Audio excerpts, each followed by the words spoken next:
part of me was relieved because of the circumstances of that situation. Part of me felt very lost, very like, what the hell am I supposed to do now? Because despite everything, I followed the script of what I was supposed to do, basically. And what happens when that script falls to the wayside? You know, what are you left with? And I think people perhaps that know right from the get-go that they don't want children might have an advantage in that way, in the sense that right from a young age they can say, okay, what am I going to do with my life if that's not part of the scenario, and they can plan for that. Whereas for me, it was, sort of yes, sort of no for many years, and then finally going in that direction, but then being left after that with like, well, what the hell am I supposed to do now? Right. In Right. my early 40s. Well, in my case, until I was about 38 years old, I felt very ambivalent about having children. On the one hand, I would see people with their children and their babies and sometimes feel some sort of a pang of some kind or another that seemed attractive to me in some way. On the other hand, since I was quite young, since I was like 8 or 9 years old, my gender identity, I mean, I didn't call it that at that point, obviously. Mm. All of this vocabulary came much later. Right. But I always felt myself to be a little different from other girls, and a lot of people just thought it's a phase and you'll get over it and whatnot. But for me, that didn't work like that. Even when I got into adulthood and reached adulthood, I always felt that's hence the she, they, the pronouns that I use, because I always felt that real women were kind of over there and I was over here. And I Right. felt that having children was for those women over there, those real women. It wasn't for Got it. somebody like me. And you got to understand that I'm 62 years old. And when I was growing up, especially in the suburbs of Vancouver, in a very, very conventional, traditional, conservative kind of place, there was absolutely no role models of Mm. queer parents. Never mind queer parents, there was not any role models of queer couples. Wow. So where was I going to get the idea or the image or the representation that that was something I could potentially do? So I always felt like, well, that's not really for me. I don't really fit into that. Another issue for me was I had a very, I would call it, tumultuous relationship with my own mother. My name is Dutch. My mother was Dutch, and she had lived through the Nazi occupation when she was a Mm. child growing up. There was a lot of horror stories from her youth. Also, she was a victim of abuse at the hands of my grandfather, who was an alcoholic. And so there was a lot of intergenerational trauma being passed down the line. And Right. I could see it in other members of the family as well. And I just thought, I'm not too sure that if I had children, that somehow wouldn't be passed on to the next generation. And I felt very wary of that, and I didn't feel secure enough in my own capacities to be able to overcome that in a good enough way, in a sufficient enough way, that I thought I could be a reasonably good parent. Obviously not perfect, but reasonably good. So that was also part of the ambivalence that was playing into it. However, there's also the pressures from society, you Mm-hmm. know, Yep. and especially the society I grew up in, but it's still more or less the same today, I think. I don't think Right. it's changed that much, the pronatalist Mm. message. And even if I was thinking, well, I might not identify completely as a female, or I might be different or whatever, people identified me as a female. Mm-hmm. Mm-hmm. You are a woman, you need to have children. And my Mm. parents were very big on this too, you know. My father was the family, what do you call it when you do genealogy, like family trees and Oh all yeah. that? Mm. Yeah. And he was looking at all of these people having children all the way down the line. And that's how come you're here today. Kind Oh of wow. thing. Oh, okay. No pressure there. Um, So, on the one hand, there was the ambivalence because of my particular gender identity. There was ambivalence because of the family history in terms of the intergenerational trauma. And then on the other hand, there was some hanging and some interest and whatnot, but there was Mm, also that pressure, both from my specific family and from the society at large. mm, So, and I must be very open to talk about being vulnerable. When I was 26 years old, I actually did get pregnant. okay. And I had an abortion because at the time I was living the high life, I guess if you want to call it that. Right. I was drinking a lot, drinking to excess, and I was just not in any position at that point to be raising a child. Mm, So I had an abortion, which I never told my family about until much, much later. Because another thing, right. too, is that I've lived in Montreal in the province of Quebec since I was 21 years old, and my family of origin is in Vancouver, which Canada being the big country it is 4,000 kilometers between those two places. So it was easy just not to tell them anything about what was actually Got it. going on. Mm, Yeah. mm. I mean, yeah, it's not as if they gave you that safe space to have those kind of conversations, right? It must have been pretty Oh, no. scary to even think about Yes, talking about something like that that's with right. them. And I must also say that my mother was probably one of the most homophobic people I've ever met in my life. Oh, wow. Gosh. And another part of that is that when I got to be a teenager and a young adult, I realized that I was minimally bisexual, you Yep. know, in addition to the gender identity issue. And I knew that's something I could never talk to her about, actually. No. I Gosh, no. never Did you did. I was gonna ask Sandy, so you never yeah, it must have been a scary thing to even contemplate talking to someone who had openly spouted hate towards Oh, yeah. queer and gay Yeah. folks. Yeah. Oh, It yeah. makes She complete was sense. spouting hate. That's exactly the right way to put it. Oh, wow. Gosh, that's So crazy. all of that, oh yeah, I'm going to have a Yeah. child in the middle of all of this. Gosh, no. Yeah, exactly. It's so you went through so much, Sandy. So much. Yes, I did. But what happened in terms of the whole child issue was that by the time I hit 38 years old, I thought to myself, well, it's either now or never, Mm, in terms of if I'm going to do this, I better do it now. right. So I went ahead despite all of my reservations and my ambivalence. I decided just to take the leap and try to have a child. And I was with somebody at the time who I felt would be a good parent. At least if I'm Mm, not, at least this other person will be. That was my sort right. of rationalization or Yeah, whatever at the time. Unfortunately, by this point in the game, so to speak, my body was just not cooperating. right. And I tried with this individual. I also went and tried with a second individual, and that was not working either. The official reason was that I had these fibroids in my uterus that were too big. They Mm, tried to get them out, it didn't work. mm, So I took hormone treatments, I did artificial insemination. So, there was a number of years where I was actively trying and going yeah. through all of this effort, all of this time, all of this money, to Mm. try and conceive, but it didn't work.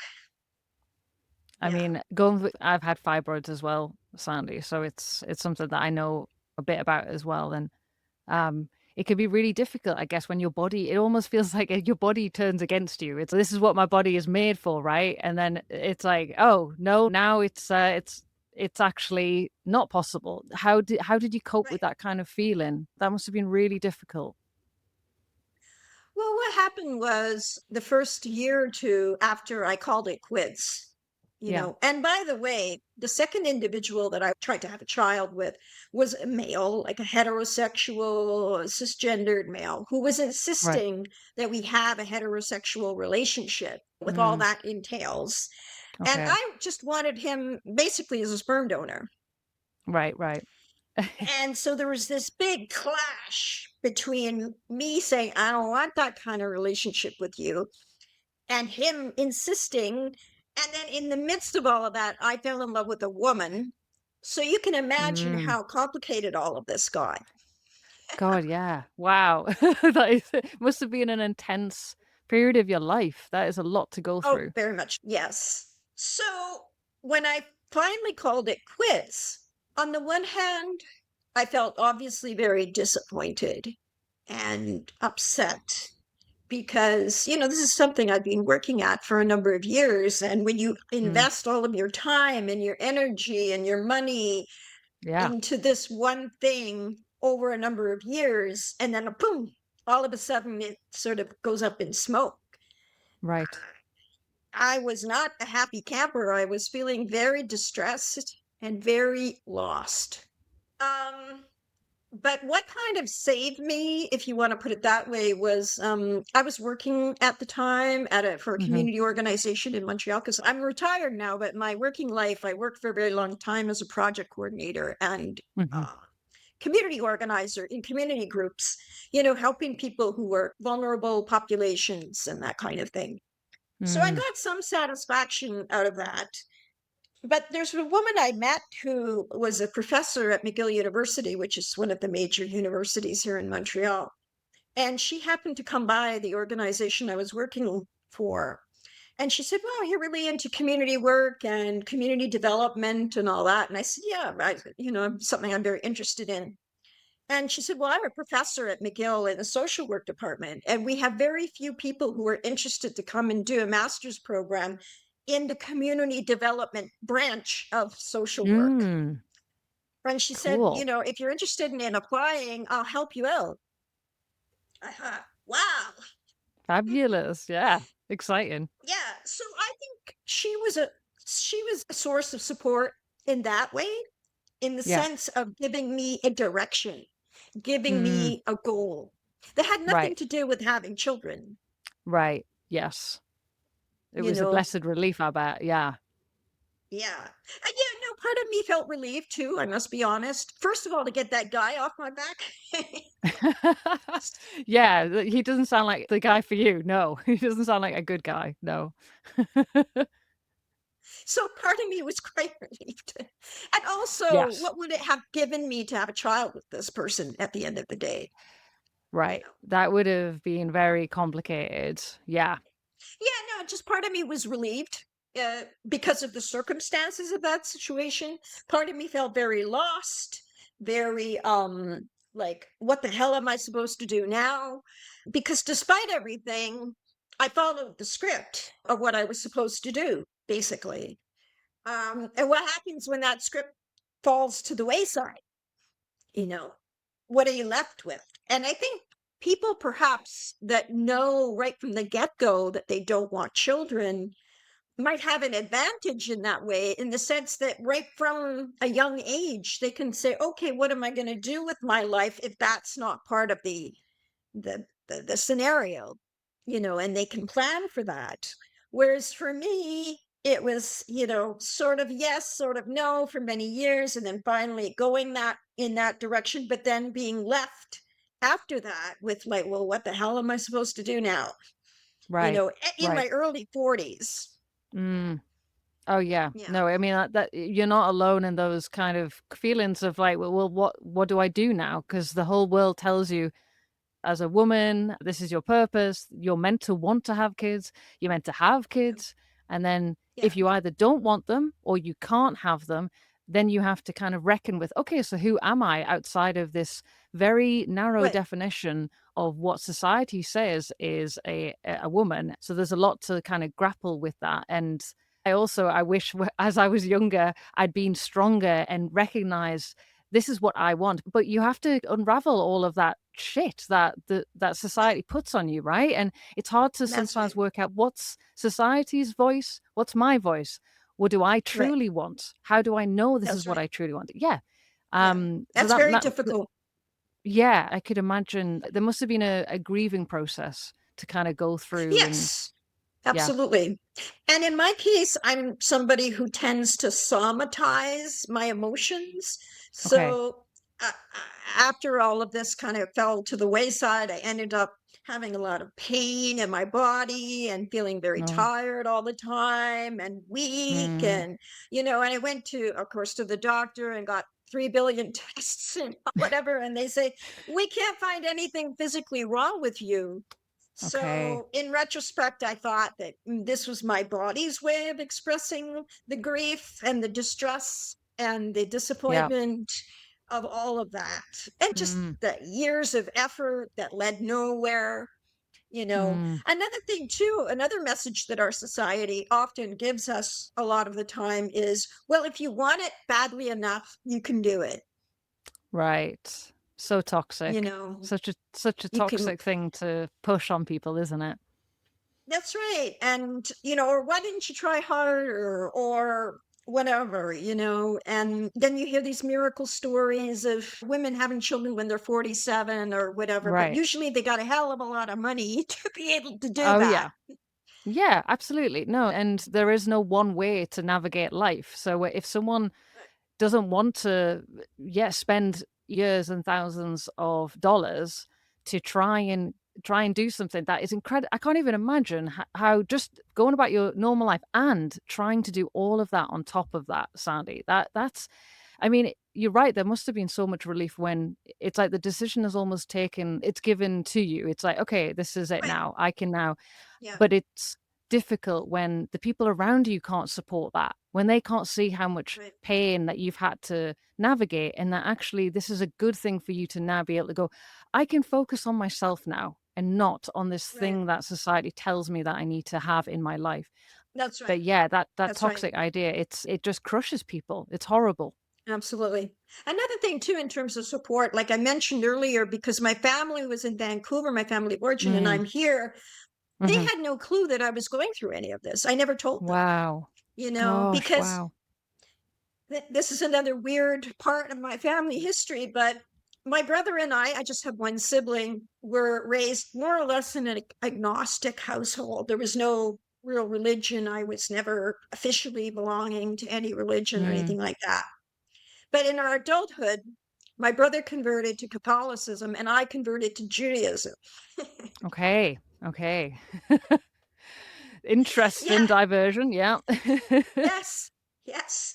But my conversion to Judaism was more to the kind of liberal branches of Judaism, right? Got it. Whereas Right. his conversion to Catholicism Mm, was to the very conservative, traditional branch of mm. Catholicism.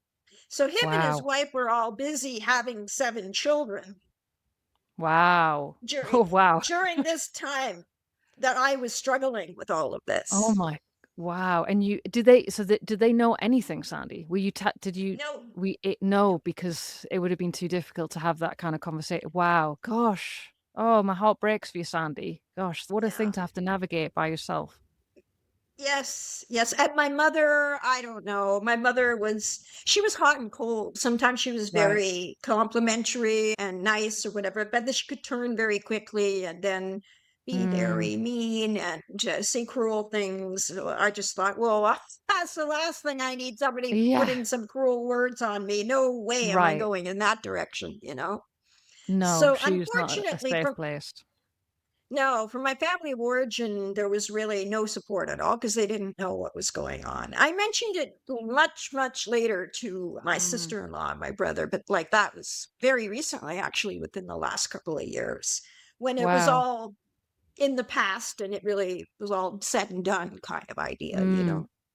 I remember you wrote in your story, Sandy, how they have 7 kids and that when you would go back, it was like the center of all conversations was around the kids and their life and that you felt like your life didn't matter as much. And this is something that we have a lot in our community. I felt this exact way as well whenever I would go back to see my family because I have a sibling who has kids as well. And it's like it's really difficult to be around people like that, where you Yes, just don't feel like there's the kind of there's a care about your life as much that's as right. you're trying to give to their life. That That's must have right. been really Yeah. difficult. Yeah. Yeah. I would say, like that key turnaround when that woman came to my organization and said, I can help you do your Mm, master's degree. So I went on to do the master's degree in my 40s, and I was 50 amazing. when I started my PhD, Oh, I love that. That's amazing. That's and I yeah, there is finished it. you're never too old to do these things, right? You're never too old to do these Yeah. things. Yeah. And it was like these major accomplishments. And I've always had a bent for like reading, writing, research, intellectual kind of stimulation. So for me, it was like Mm. I was like a duck in water, in these environments. I did all of these great things and Mm. wonderful things. And then when I go back to see my family of origin, it's like maybe one Mm. question, like, oh, yeah, what was your PhD about again? Mm. Oh. You know, Oh, yeah. Yeah. and then I Oh, no, I say what it was about, and then they just kind of say, oh, okay. Uh, oh, yeah. Just Whereas minimizing. I'm supposed to be their sort of captive audience, Oh, yeah. who's very interested in what Janie did and that she got such a good mark on her test. Uh, Uh-huh. I'm Mhm. not interested. I love my nieces and nephews, and I'm very close to one of my nieces, actually, who's 36 at this point, and who doesn't have children either, by the way, and who's also Ah, queer. interesting. So Okay, it's well, then that like, makes sense that you guys have yeah, yeah, that you can bond and support each other. That's fabulous.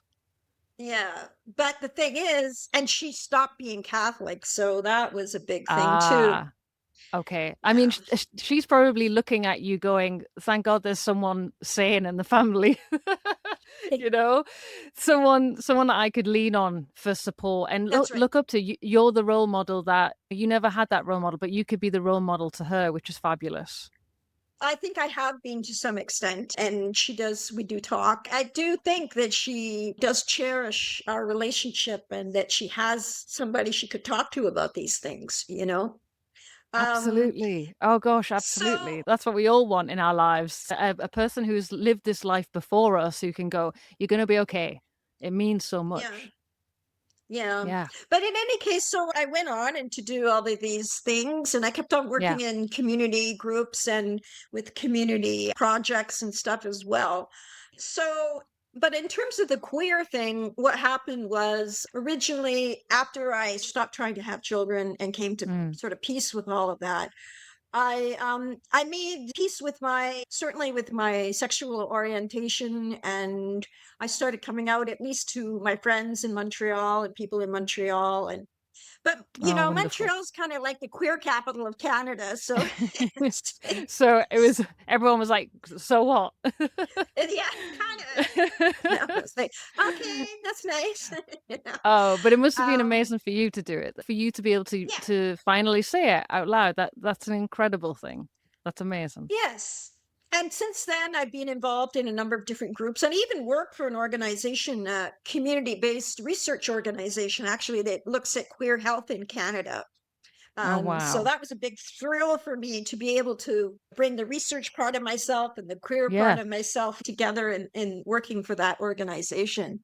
So I started making peace with that and becoming involved with it. And even today, I'm a host for a queer childless group or subgroup, I should say. So Amazing. yeah, Fabulous. I like to contribute where I can, you know. Oh But gosh, that's it's incredible. in terms of my family, I actually didn't come out to my family until after my mother died. Right. Yeah. Well, that's not a You know, shock, Sandy. I mean, yeah, I think you know probably what her reaction might have been. You've been through enough, right? You yeah, want to be around safe people who are going to right. accept and support you. Another thing too is that not only did I have my mother who is vehemently homophobic, but I had my Wow. very Catholic brother and sister-in-law on the other end, Whew. who for them homosexuality is a sin, right? Wow. So Yeah. if I only had to get maybe navigate one of those, maybe I could have handled it. But both of those things, it was like, holy shit. Fair enough. Yeah, fair enough. Yeah. How did you actually come out to them in the end? Did you Yes, tell to them? my brother and sister-in-law after my mother died. And Okay. it was right after the funeral too. I thought, might as well make the best of it because I was over there for Yes. the funeral. So I thought, and Wow. then I'll jump on the plane, back to Montreal. So I Like, don't see ya. have to, I'm off. I don't Smart, have to very live with the smart. aftermath. Yes, that's very clever. Yeah. But, they were actually more accepting than I thought they would be. My brother Oh, just good. said something like, "Well, according to statistics, so many women are bisexual and all that." And I'm thinking, How would you be following statistics Right? about bisexual Okay. women? Okay, interesting fact. Okay. How bizarre. Um, and my sister-in-law said, actually came out to them as pansexual, by the way. Okay. And people don't understand what pansexual is. It basically just means that the gender of the other person doesn't really matter to me. I I have love that. had romantic relationships with trans people who were transitioning. I've Mm, had sexual romantic relationships with women and men. So it's, wonderful. pansexual people tend to think that pansexual means you'll just go with anybody, but that's not the right definition. No, you've got standards. You've got standards. That's right. Still want good people, but So it basically just means that the gender doesn't the yeah. person is the first thing that attracts I me. mean, And right. That's beautiful. That's such a beautiful thing. I feel like that's probably it should be the future for humans, right? It should be what we yeah, all aspire to be because what is gender? A social construct that right, that kind of oppresses people into these boxes and folks who right, are able to live authentically and say, actually, I don't care about the boxes. How beautiful that right. is. So, that's Yeah. incredible, Sandy. That's amazing. But my sister-in-law said to me, "Oh, well, you've always been so open to different kinds of people. So it kind of makes sense." And I thought, Okay. Yes, I mean, that's a lovely I guess, yes, that would be a very nice thing for everyone to be, right? Open to everyone and accepting of everyone. That would be we'd yeah, have a beautiful, lovely world if everyone was that way, wouldn't we? Gosh. yeah, yeah. So anyway, throughout the entire time, from the time Mm, even before the whole attempt to have a child and after, I've been through therapy. I had supported various therapists along the way, mhm, various support groups, sometimes through the right. 12-step programs. So, I have managed to have various means of support that were not based on my family. Because I said to one of Right. my sponsees, because I was a sponsor in the 12-step program, also to younger people. Oh, wonderful. And I said to her, if I had to wait for support from my family, I'd be 12 feet under. Yeah. No, that's it. I mean, family, eh, oh, I'm going through this right now as well. We have to accept who our family is, and sometimes we don't get the family that we want or deserve, and it's better for us to look away from our family for the support and the love that we need and create that chosen family around us. I'm a real believer that we can actually we can make an incredible family that is not just purely blood, because I think Yeah, it's beautiful to find those people in our lives, right, that actually we share similar values and they support us right. unconditionally, love us unconditionally. That's what a real family should be like. And if we can't find it with our That's right. blood family, then we find it with other people. And that's I'm so Right. glad that you were able to find yours, Sandy.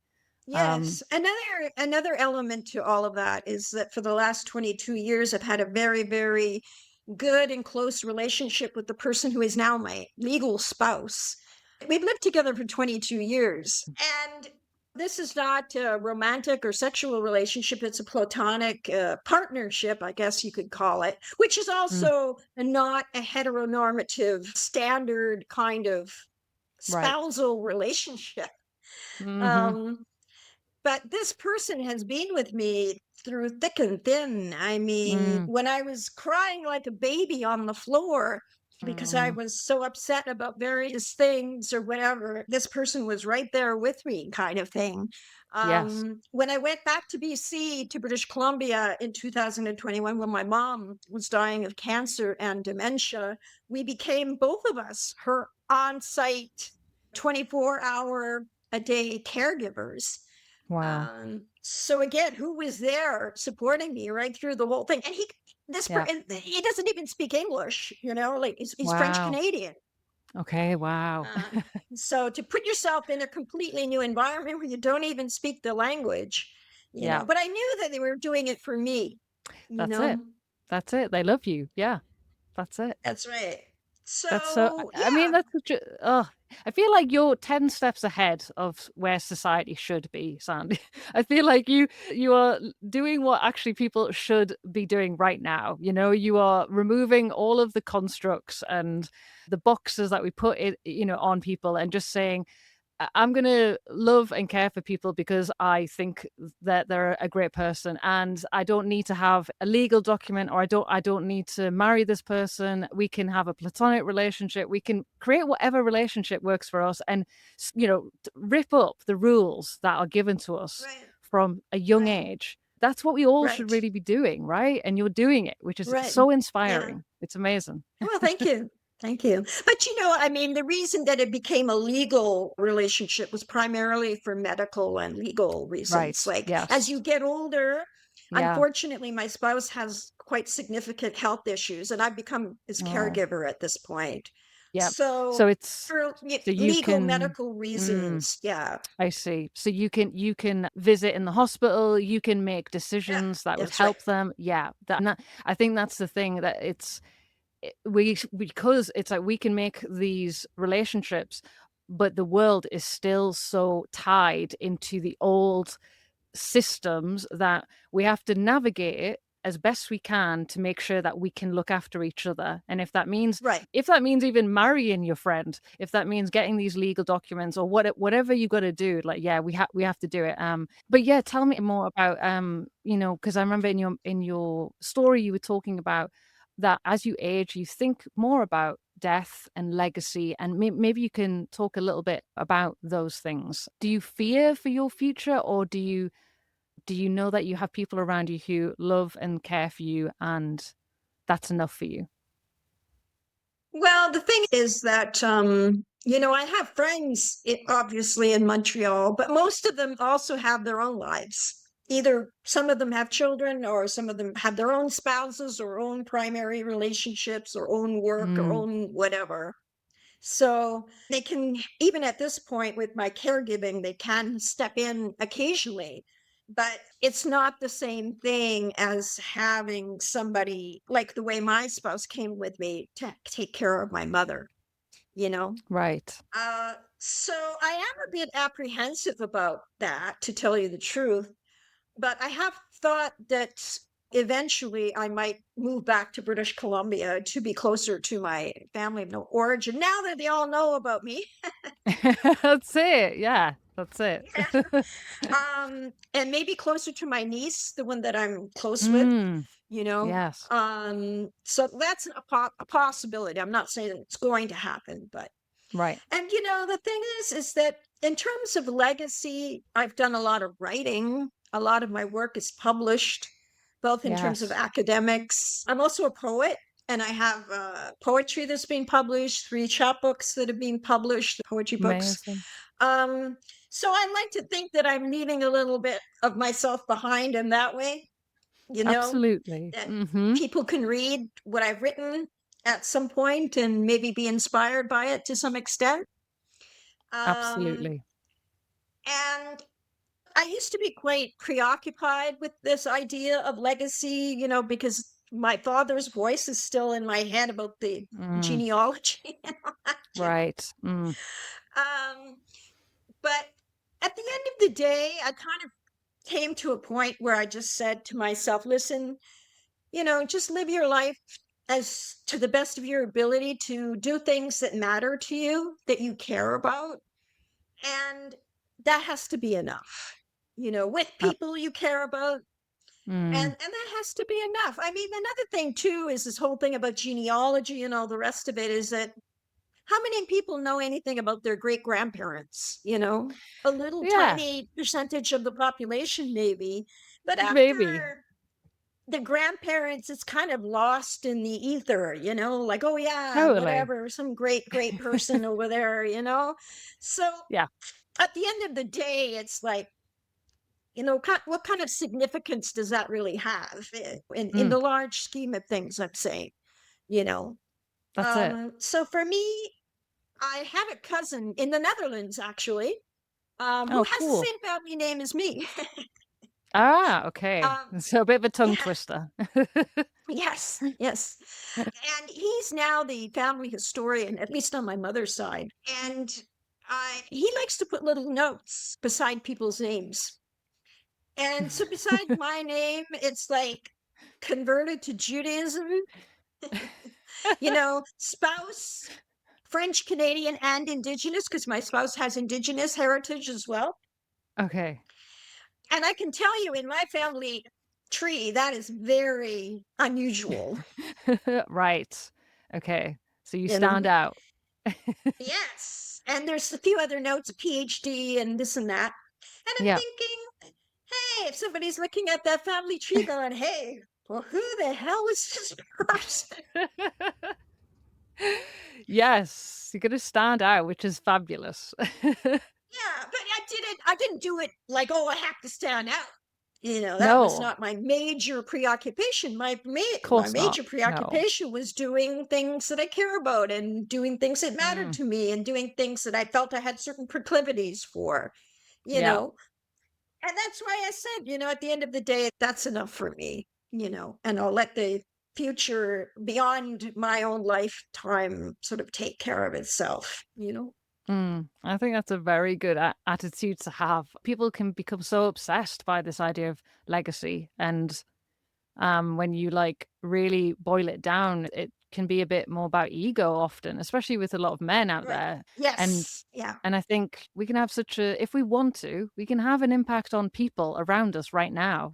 How Yes. about that? Isn't that Yeah. enough? Like who's coming up with Right. this idea that we have to be remembered for hundreds and thousands of years? Like it's Yeah. ego. Yep. So I think and Yeah. the impact that you have had just through you being yourself and the courage to be yourself, which it would have taken so much to stand up against all of that. I mean, your family, Sandy, the way you were brought up, and to be clear on actually no, I need to be who I am, and that takes a lot of guts and courage, and you're inspiring. I'm sure you have inspired your niece, absolutely. I wish I'd No, had thank an you. an auntie who I could have looked at and gone like, "Okay, she's doing things differently. Okay, I can do things differently. Cool, cool." Right. I have So a second niece, by the way, who's younger than the oh, first yeah? one. And I'm not too sure she's like LGBTQIA, but she's very Right. much of an ally. Oh, And I fab. put some stuff on my Facebook page about queer stuff and everything. And she's always Yeah. like right on to it. Yeah, yeah. Oh, So I think amazing. even with her, I'm kind of having an impact of sorts. Absolutely. If she is being brought up, do you know if is she Catholic as well then? Is she Yes, oh, they practicing? all are. Oh, Wow. well, they were Wow. originally. It's interesting because my brother and sister-in-law had four boys and three girls. Mm, And all of the four boys are very traditional Catholic, all of them having piles of kids, at a very okay, early right. age, following that Mm, whole idea and mm, whatever. But the three girls are each one of them in their own way, creating their own path away from that. And I interesting. can't help but wonder if dear old Aunt Sandy might have a little part in that. I think so. I absolutely think so. I know myself, like, when I was growing up, if I saw women living their life the way that they wanted to live it, like, that gave me a little bit more courage to be like, "Okay, I can Right, do this." And I think most of the time that I had my kind of confusion and lack of confidence was because I just didn't know anyone else like me. And then once I started to right. see and, do this project, starting to meet folks who are like me, I'm like, okay, I can be proud of who I am because there are other people who are doing this. And it helps so much. So absolutely, I think you are a huge influence on those girls and that's Yeah, amazing, and I mean yeah yeah. the younger generations, there was a survey, I don't know whether you saw this survey about Gen Z, and the men or the boys tend to be thinking that women should be kept in their place and, All they right.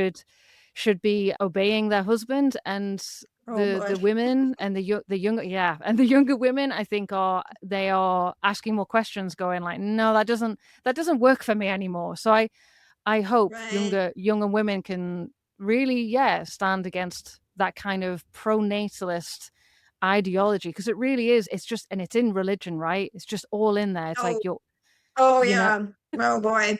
And I'm Jewish now and I practiced Judaism for the last 24 years, but Mm, Orthodox Judaism is very similar to Catholicism in that way about let's get us right. like 10 children, 11 children. I live in an Wow. area here in Montreal where Mm. there's a lot of Orthodox Jews and they're all going shopping and they got 10 kids. Wow. Wow, wow, wow. Yeah, There's yeah, definitely it's pronatalism 2.0 or whatever you want to call right, it, right, right, right. Yeah, on amongst a lot of steroids. these groups. Yeah, that's right. Yeah, gosh. The kind of Judaism that I practice is more like a modern type of Judaism where there's still some pronatalism, obviously, because it's in all of society. Yeah. Um, but it's the synagogue that I go to, there's a lot more queer people and it's more open and some people Wonderful. do, some people don't. And Mhm. by the way, queer spaces in general, I find them to be a little bit more open about the pronatalism kind of issue because like queer people up until about 20 years ago couldn't even be legally married or whatever. Canada was the Mhm. third or fourth country in the world to legalize same-sex marriage, and that was 2005. You know, Gosh, wow. um, so never mind having children, you couldn't even be in it like a legal partnership or marriage. Wild. So a lot of the older people, queer people like myself, didn't have children because all of that just wasn't available at the time, especially the reproductive technologies and whatnot. That Mm, obviously, if you got two women or two men, something else is going to happen right, for a that's it. child to come out of it. That's it. So, but at that time, that was not very common at all. So, Mm, people my age tend to not have kids, whereas the younger generation of queer people do have a lot more children. There's more of that, especially interesting. lesbians and two women, you know. Got it.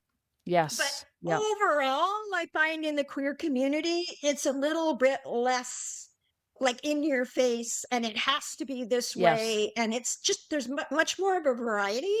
Mm, And I find that a little bit more like, I can kind I of just, bet. you know, Yes. That sounds lovely. That sounds really lovely. Yeah. No, just there's other things than having children. That's all you want yes, in society is for it to not be just the focus of everything of like right, who you are as a person, who you are as a couple, because it just feels like yeah, for cis hetero couples, it's like as soon as you meet, people are going to start asking you basically, well, when you're getting married, then as soon as you're married, when's the kids coming? It's just like right, literally, it's that checklist, right? And it right. there's not much, like you said, there's not much breathing space. But yeah, that's wonderful that the queer community, it's just not as much the focus, which makes Yeah, sense. that's Yeah. been my experience of it. I can only Yes. speak for myself. I can't Yes. speak for I other get queer you. people. Maybe they've had different experiences with that. But yeah, Right. I would say, at this age, the thing that gets me the most of not having children or grandchildren by this point Mm. is just, again, it's societal attitudes and it's always the first question or next to the first question that people ask you. Usually it's like, what do Mm. you do? And then if you're retired, they say, oh, maybe I got children, you know, It and never ends. it's just, yeah. And I have to tell you a little anecdote that I kind of found it kind of funny. Oh I was yeah. with my spouse and we were attending a medical appointment here in Montreal, and it was taking a long time. We were Mm. waiting. So we got talking to some of the other people there, and there's this other people who are the same age group as us and whatnot. So she gets on about grandchildren, you know. And so, do you have grandchildren? And I said, no, I don't. And usually people just kind of leave it alone after that, but she kept on pressing. And Ugh, she said, well, why not? And it's like, I was like, really? Jesus Christ, Uh, like, why are you asking me this? yeah, But yeah, I just said I couldn't have them, you know, right. just like that, like not getting into a long explanation. And Yeah. then she said, well, have you ever thought of adoption? Have you ever thought of Uh, adoption? And it's like, uh, I'm 62 years old. My spouse is 66. Do you really think we're going to think about adoption at this point in our lives? Like, what oh my kind of God. ludicrous question is that? Yeah. Yeah. I don't know how you kept a straight face with that, Sandy. I would have been, yeah, Well, I would have been infuriated. I'm sure you were. yeah. Yeah, but I just thought it was so ridiculous. I mean, yeah, Like that is she was so ridiculous. desperate for us to have kids that she was Ugh. kind of seemed to me anyway proposing that we adopt. Now, have you thought about adoption? It's as if I was Ugh. like 35 years old or something, or 30 years old. Yeah, it's madness, and as if like if you'd thought of it, you would have done it. Maybe you tried to do it, maybe you couldn't do it. There's so many facets to someone's decision or the journey that they've had in their life around children. It's not just clear cut for so many of us, Oh, and it's just such a really personal, sensitive thing for someone oh to yeah. say to a stranger, and it just minimizes us as humans and or us as women, and it's like we can be so much more than that. Really, we are so much more than our ability to have children. I mean, have you thought, Sandy, about the journey that you went on? How much of it was really from a deep desire to have children? How much was it from your family or the expectations? Do you know whether was it a bit of both? It's obviously a Yeah, it's hard to say yeah, because I guess yeah. like I said earlier, I did have certain pangs and Got it. like, Yes. when I would see Yes. like a Which little is baby or small right. children with their families, that kind of thing. Yes, that's But very valid. yeah, Yeah. there was also social pressure and familial pressure Yes. on me, very much so Mhm. in my case. Mhm.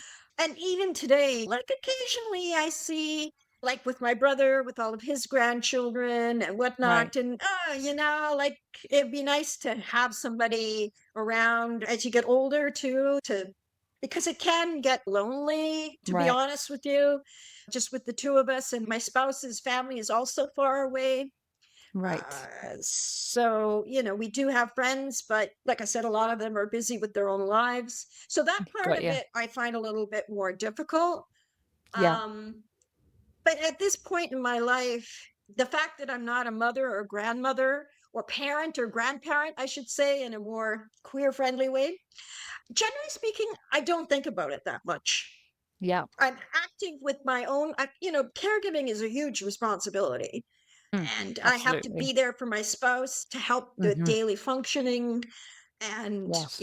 I also have my own projects going on with my writing and research and whatnot. And, I'm Mhm. just so involved in my own life and things that I care about and what I'm doing. It, Mm. it doesn't really enter the picture very much at this point in time. Yeah. It's Yes. only when I'm going out in the world and running into people like that woman in Ugh. question that it Yeah. kind of gets thrown in my face. Totally.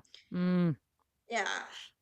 That makes a lot of sense. Yeah, absolutely. Because we do live in a pronatalist world, it's like the messaging is there constantly for us. So it's like Right. Yeah. if our life doesn't match up to what society tells us it should match up to, then yeah, there's complicated feelings that can come from that. And I mean, Mhm. this is why we do this project, because I think it's so helpful to hear from folks like yourself, like others who they're living a different life and it doesn't have any less meaning. And that's the thing too, is that if you got a script set out for you and you follow that, I'm not saying life is ever easy for anybody because I don't think it No. is, Mm-mm. you know. But No. when you're left to your own devices to find out what is meaningful, what do I care about, what paths should I take? It's like being Mm. put in a forest and you have to sort of carve through the bush, Mm. to find your way through that. It's not obvious to be able to do that. And you're right, it does take time Mm. to be able to find those things and to find that path for yourself, or even to change that path. I mean, life can hit you, and like with me, Mm. retired, then my spouse gets ill, and woo, then I'm on another track. you know. Right. Yeah. But one thing I can say too is that looking back on my life at this point, I've come to terms with it. I used to be very had a lot of angst about, did I make the right decision? Was this okay? And then you say like the ifs and the what ifs and that kind of thing. But at this point, I feel like I've come to terms with things. Yes, I did didn't do some things that maybe I could have done, and this didn't happen, and maybe could have happened, and my life would have been very different. But then again, I did do a lot of things. And Right. I know that the things I did do were the things that I cared about and that had meaning to me. Mm. and that still have meaning to me. And for Mm. me, it's like, what more is there really? You know, what is life about if not being involved in things that we care about, where our heart is in it, that's from the heart, and that has meaning for us? For me, I don't see, and we're contributing too. This is not just a, oh, me, I kind of thing. That's my philosophy. I like to contribute, like you're contributing by doing this podcast to Mm. this bigger community. And that's always been a great value of mine too, to be able to contribute. And if I'm doing that, it's like, that's okay. That's good enough for me. Oh, absolutely, absolutely. It's more than good enough. Yes. Um, what do you think then, Sandy? Do you have like your a proudest moment that you've had or like an achievement that you've had in your life? Well, um, converting to Judaism, I converted to Orthodox Judaism, by the way, which Okay. I didn't actually end up practicing once I saw what it really was You're about. like, It's like, "Whoa." oh boy, yeah. But You're like, I did "Actually, go through the no." process, Oh, wow. and Okay. it wasn't easy. It was very, very trying. There was a Mm. lot of study. There was a lot. I had to appear before the rabbinical court, which was Whoa. made up of three rabbis who drilled me with all kinds of questions about the Wow. Babylonian Talmud and the Palestinian Talmud and this and that, Whoa. going way Mm. back into Jewish history. So I Wow. had to be on my toes. Mm. And then I got dunked in the water because, where did the Christians get baptism from? They got it from the Jews, From us. you know? That's it. And then, but to have gone through all of that effort, and then so many years later to still feel it from the heart, like that was Mm. 24 years ago, and how that has brought so much richness to my life in terms of the rituals, in Yeah. terms of the holidays. And, it's a very, very old and very deep religious practice. Yeah. And Yeah. another proud moment for me was when I got sober when I was 32 years old, because from the time I was in my mid 20s to early 30s, I was abusing alcohol. And Okay. without that, I wouldn't have been able to do anything else. Wow. That's an amazing achievement. Well It done. just, Congratulations. Wow. it made everything else possible. Let's put it Yeah. that way. Yes. And this year I'm celebrating my 30th year of sobriety. So That's amazing. That's incredible. yeah. Congratulations, Andy. Yeah. So getting sober, converting to Judaism, having my PhD, standing up in the auditorium and taking a bow. They asked me to take a bow. So Oh. I have a flair for the dramatic. So I and, Oh, that's yes. amazing. Yes. I wish I'd seen it. Um, That's amazing. the whole auditorium clapping, and I'm going, yes, Yeah. clap, clap. But it was an achievement because I worked very hard for it, and Yes. all of those years to have that, and also just Yes. because I loved what I was studying, and I loved Mm. research, and I loved writing, so it was things that I was very proud of.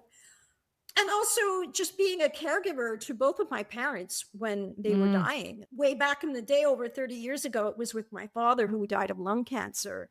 Mm. And then in 2021, it was with my mother, who had metastasized melanoma and also dementia, quite advanced. Mm. Gosh. And just to be there under those circumstances, Yeah. see these parents that were so strong and big when you're a kid, and Mm. to see Yes. them so frail and weak and dying and emaciated. And I mean, it's not Mm. easy. It's not easy at all. But for me, I'm really glad I was there to be there for them and to be able to do that. Mm. And yeah, Wow. it really was, for me, it was like, in Judaism, that's called a mitzvah, which kind of translates into good deed. But anyway, but it just proved to me too that, you know what, I got some good stuff in me. I can be present when there's a lot of very heavy duty stuff happening. Yeah.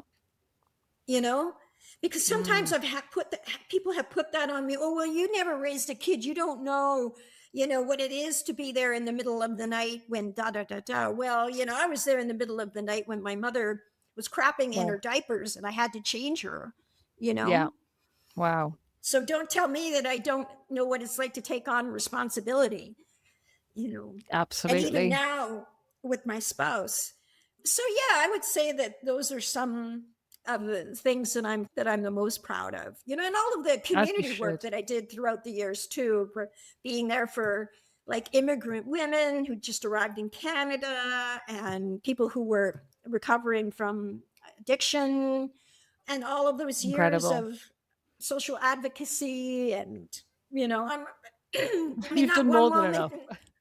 not one of those moments stands out particular, but just the accumulation of all of that experience in community sector. I'm also very proud of that. So there's a number of different things in a number of different areas. What incredible achievement. I mean, that is an incredible legacy right there, Sandy. Well, And thank you.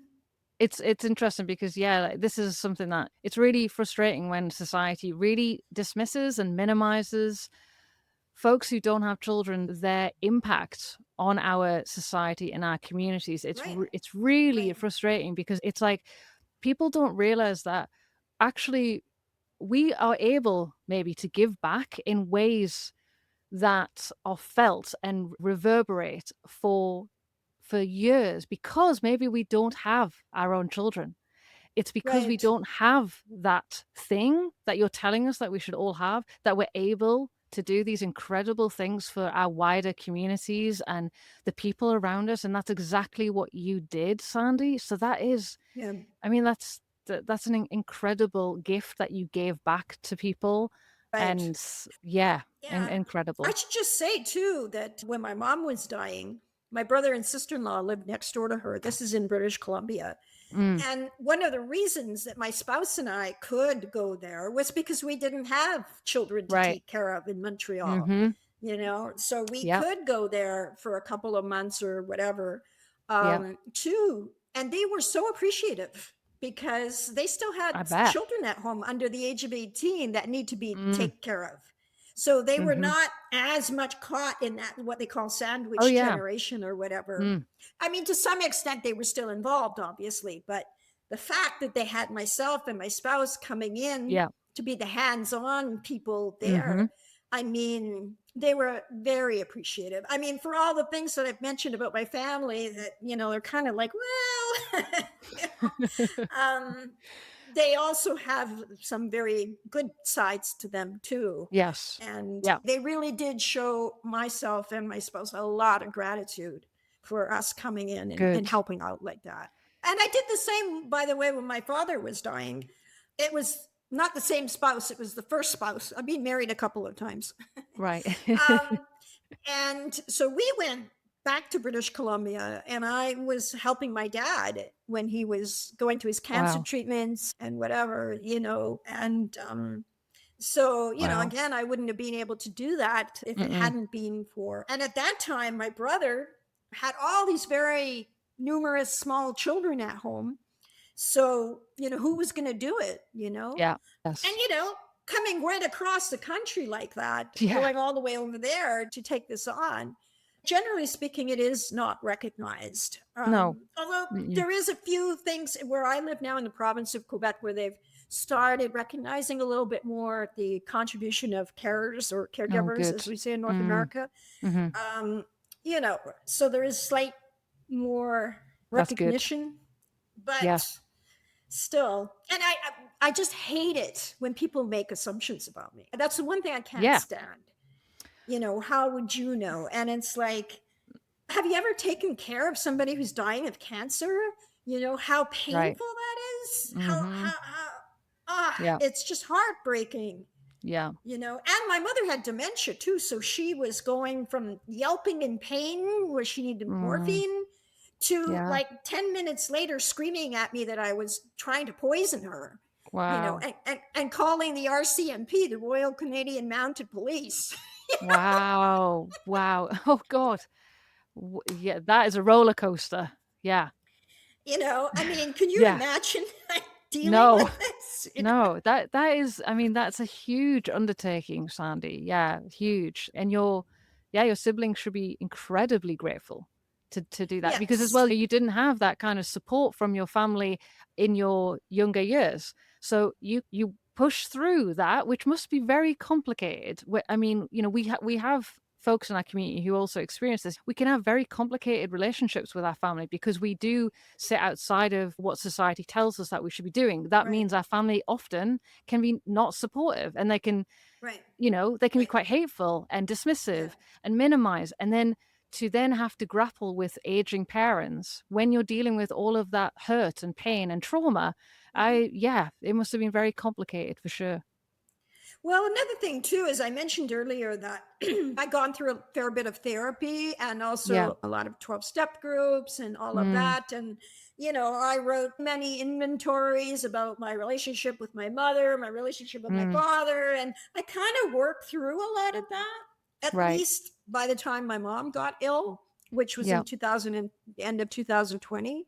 So I was actually very grateful that I had done all of that sort of Mm, psychological work before that, yes.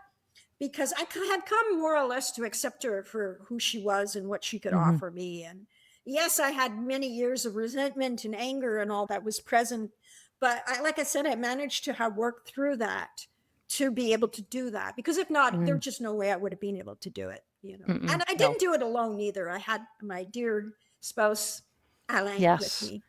That's good. That's good.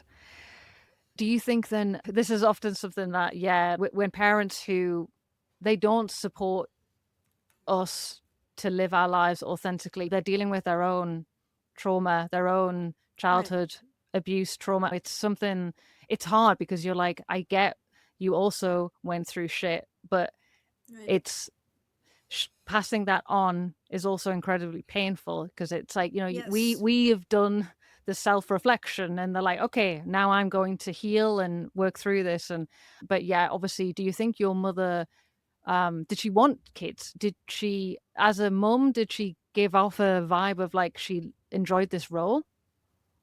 Well, I think so. I mean, I got that Yeah. impression. I once asked her what was the most important thing that happened to you in your life, because she came from the Netherlands and she'd had pretty miserable time of it over there Okay. and with her Right. family too, and just whatever. Yeah. And she'd been married there to an alcoholic, and Mm. just a lot of misery actually. And I asked her at one point, when she was in her 60s at that point, and I asked her, like, well, what was the most significant thing that, or most meaningful thing for you? And she said, having my children. That was Mm. her answer. Yeah. So, I do believe that, that's what she wanted. I mean, she never gave me any indication that Yeah. that wasn't the truth.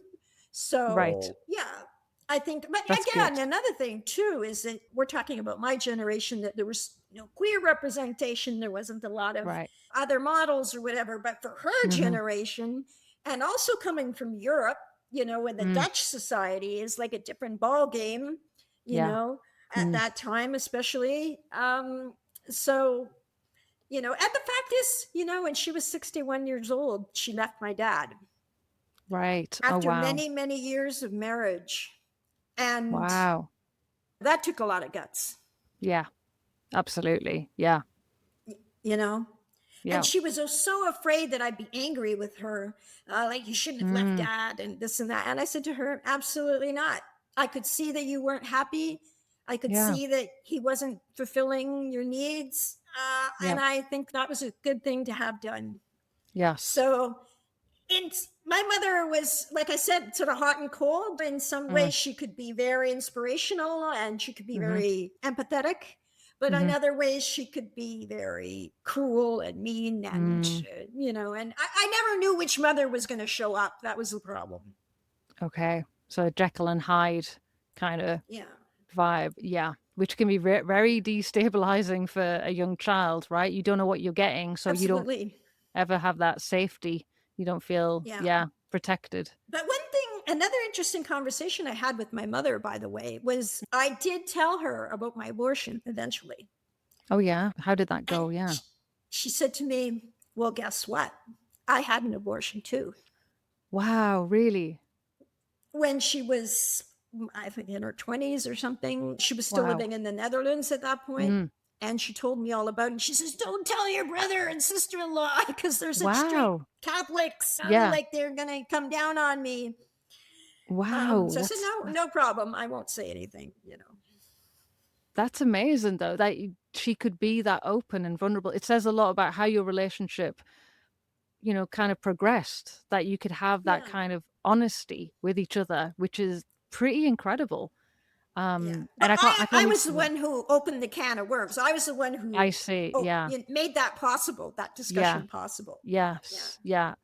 Did she say why she had the abortion? It was just not the right thing for her at that time?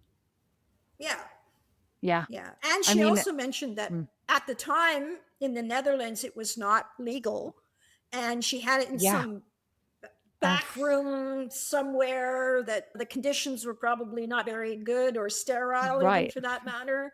And I'm It's thinking, wow, terrifying. that was something else to have done that at that time.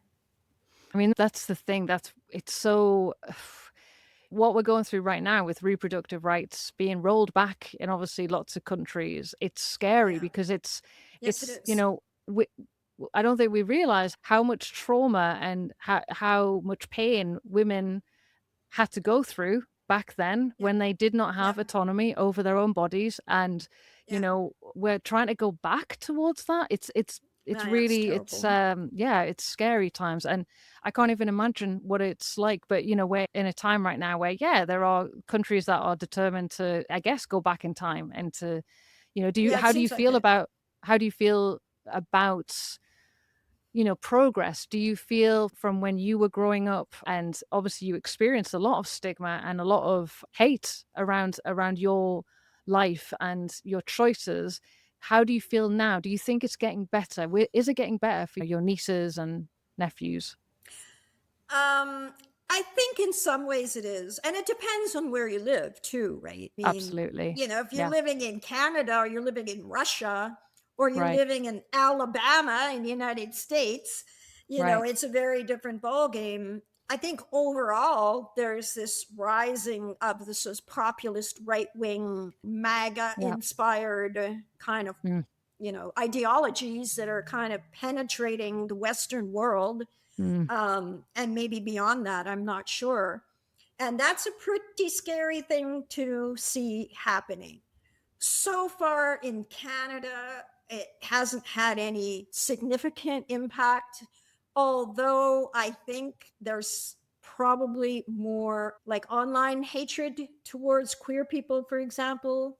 And that's right. another thing with all of the online business, right? Which I didn't have Mm, growing up, where people can be as vicious as they want and they are behind that's some it. pseudonym of some kind or another. Mm, So that's a really different ballgame. You yeah. know, I think society is probably as pronatalist now as it was when I was growing up. That's my impression. I don't think that has budged very much. Maybe a little bit, like there might be a little bit more openness towards that. But I think that's going to be probably one of the last things to go, so to speak, Mm, in yes. terms of queer rights and disabled rights and all the Mm, rest of it. I yeah. think that is just so deeply ingrained in patriarchy, in capitalism, in all of these ideologies that we've been living by, at least in the Western world for so long.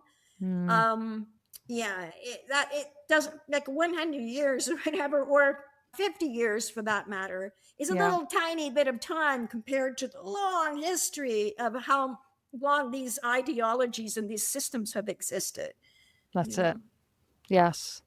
So then would you have any advice, Sandy, for anyone who, they are younger, they're in a similar place as you were back then, unsure about, your future and how to navigate this whole thing? Do you have any advice for someone who's kind of in a similar situation as you were?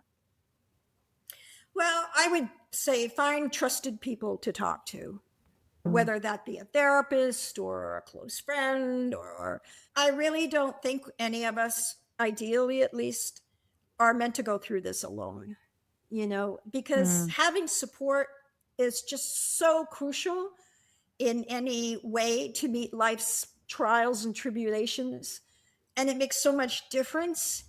The word encourage, encourage, en is means to, Mm. courage, to give courage. That's what that Right. word means. Mm. And I think that's the way that we can find that courage, is by having that kind of support around us, and also maybe talk to people who have lived through maybe similar circumstances. If you can find those people, find your tribe, as they say. um, Absolutely. and find those people who are willing to listen to you, who are not going to be judging, what Mm. you say or whatever. Because it's a hard world, and in some ways I think it's harder even for the young coming generations, with just all of the ecological problems and whatnot as Right. well. So I think it's so crucial just to find people that could support you in various ways, Yeah. like some people might be like that woman who helped me get into the master's program, or Mm. the Yes. therapist who was there for me to talk to and Mm. sort things out with. People can play different roles in that kind of support. It doesn't have to be Totally. just one person to give everything. That's a little unrealistic. Um, Absolutely. yeah. So that's what I would say. Just as much as possible, find good support to figure Mm. these things out. And also, I would just say too, it's okay to not know. It's okay to feel ambivalent. It's Mhm. okay. These are struggles in life that many people go through. Right. I mean, unless you've got a script in front of you and you are following it 100%, never ask any questions. I guess some people can get by like that, and some people do. Right. Um, but, and it's okay to struggle. Mm. I You love know, that, Sandy. Yes. Yeah, absolutely. It's valid to have those feelings, especially living in a pronatalist world, right? It's going to throw you into a bit of a spin of what should your life right. be like and look like, because you're being told a very clear message since birth. When you think about how we raise kids, it's like in everything, the culture, the films, the books, everything. So Mm-hmm. it's really a process to try and deprogram yourself. But Right. thank you for that incredible advice. I think that's going to help so many people. And what about finding those people? Because this is another thing that people often ask us, is like, how do you get the community? How do you, the people want the community, they want it now. But Right. we know this takes time. It takes effort and Yeah. time. But Sure. how have you found the people in your life that you would say that are your support and that you rely on? Well, you know, going to different groups and trying them out. Yeah. I Mm. mean, all of the information is available now on Google and whatnot, and we Right. can find out where our local groups are that Mhm. might be supportive in some way. And also, I would say just give it a shot. And it's not always going to be like the first thing that you go to is necessarily going to work out. And don't get Right. discouraged if that's Mm. the case. Sometimes it's a real trial and error kind of process, Mhm. to Mhm. find the place that you feel more comfortable with. Yes. Another thing too is that no group is perfect, no support Mm. is perfect. There's Mhm. always going to be perhaps little things that, you might see things differently than some of the other people, and that's kind of just par for the course. But if Mhm. it's good enough and it's giving you enough of what you need, and now of course today there's all kinds of online groups and situations that Yeah. are available to people, which Mhm. was not the case when I was growing up. Again, do your research, do your trial and error process, see what works. Yes. And sometimes another thing too is that sometimes people or groups can be supportive and can be useful for a certain amount of time, and Mm. then they stop being that way. Like, I don't go to 12-step meetings anymore. I used to when I Right. first was going into AA when I was Mm. younger. But at a certain time, I felt like I kind of was pretty good about that kind of thing and didn't really Mhm. need to be going there anymore. I mean, I'd go back if I felt I needed it, but Yeah. I'd kind of turned a page. So it was useful for a certain amount of time, Yeah. and then maybe something else was more useful to me. So, I think it's very important too to be flexible about these Mhm. things in terms of finding support and finding supportive people. But, another thing in terms of therapy, Mm. I mean, I've always been a low income person. I mean, working in community doesn't give you a very good high salary is Right. pretty, Tell big, me about it. you know. Yeah. Mhm. Um, and you really need to be resourceful to find the resources, Yeah. if you're looking for that kind of therapeutic situation to Yes. find things that might be sliding scale or maybe Yeah. like students who are doing it or something Mm, along mm. those lines that are more accessible. Because one Yes. thing I also find is that coming from a working class family and also being a pretty low income person myself most of my life, I think class issues and money issues are often overlooked in a lot of Mm. these discussions as to what is Absolutely. actually available to people with what they can afford. Yeah. And that's the same with support. If you got a very high paying job and you can pay $200 an hour for a therapist, okay, Right. that's Mm. great if you can Yeah. do that. But not everybody is in that situation. No. No. I mean, you're right about, you have to Google is your best friend, or not Google, but, not Google the company, but the searching online is your best friend, and Yes, you can, like, for example, yeah, I've had therapists, support groups, Reddit groups, Facebook groups, WhatsApp right. groups, people in person. Like, you can really expand out this idea of Yes, support and community, yeah, and try and maybe when you're doing better financially, maybe that's when you can go to a therapist. If you can't right now, that's when you go to online groups, Facebook, or you right, reach out to friends. Or so I love that idea of, like, really opening it up as much as you can, and oftentimes it's actually pushing yourself out there, and it's hard for people. I get it completely. It's hard to be vulnerable and even ask for support, and especially as a person who is living a quote unquote different life. You see people with their families with children, and they're so busy and they're so focused on their nuclear family, and it can be hard to kind of reach out to people like that and say, like, hey, remember right, me? I also am here. I might need support as well. And I think that's a hard thing, but I think it's so important for us to also recognize that we are just as important as people with children. We, like you said, right. Sandy, we also can have our struggles, big struggles. Our life is Mhm, not any easier because we don't have children. It's different. We have different mhm. responsibilities, different needs, but it's still important for us to seek help and support and get support from Right. society as well. So yeah, I love that idea. Um, Mhm, yeah, mhm. that's fabulous advice to give to our community. Thank you.